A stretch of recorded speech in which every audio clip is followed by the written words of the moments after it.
Welcome back. We're joined by Dr. Safaan, Amer, an assistant professor of Spanish linguistics. He's going to tell us a bit more about Egyptian-Spanish relations. Good afternoon to you, sir. Good afternoon to you. Thank you. Thank you for joining us on Nile TV. Thank you really for all of you. Can you tell us, as someone who is specialized in the Spanish linguistics, how do you see the Egyptian-Spanish relations, and can you see this interconnectedness between, Egypt and Spain?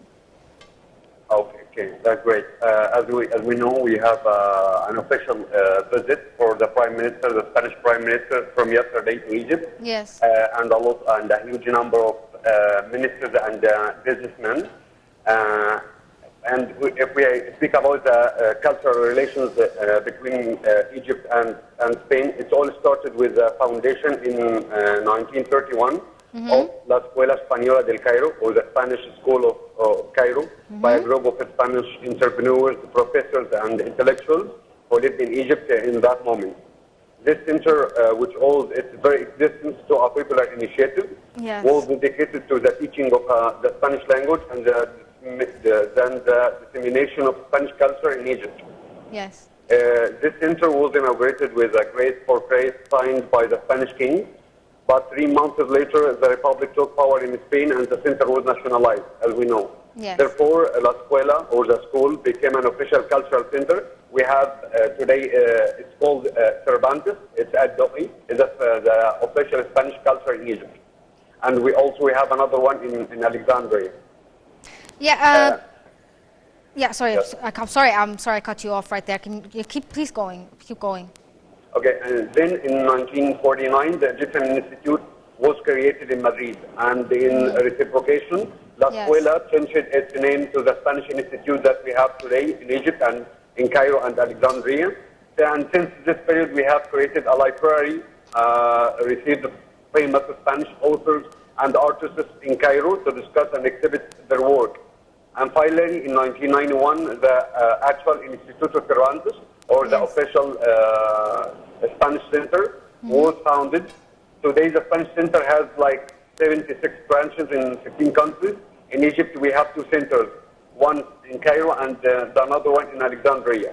In the region, we have centers, or Spain have another centers in Morocco, Algeria, Tunisia, Egypt, Israel, Jordan, Syria, Lebanon, and Turkey.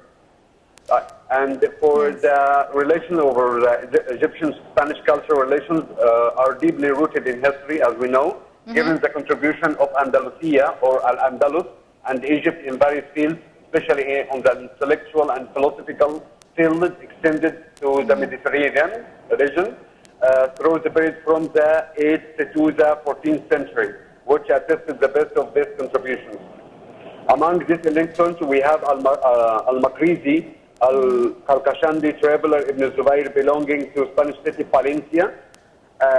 And now we can show a lot of cooperation between Egypt and Spain in the cultural events.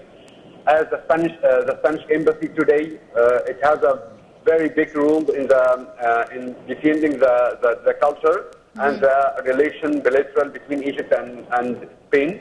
The Spanish embassy, every week, they make like cinema performances, we make theater, and they make exhibitions of Spanish culture. Also, we have Instituto Cervantes, as I said before, the official Spanish culture who offers, and we have the door open for every Egyptian who wants to know about the Spanish language and culture. And yes. Well, sir, I'm sorry to cut you off right there, but we're running out of time for today's episode. But thank you so much for enlightening us on the importance of education and Spanish-Egyptian relations. Dr. Safaan, I'm an assistant professor of Spanish linguistics. Thank you so much for joining us. We're going to take a short break and get back to the rest of the news items.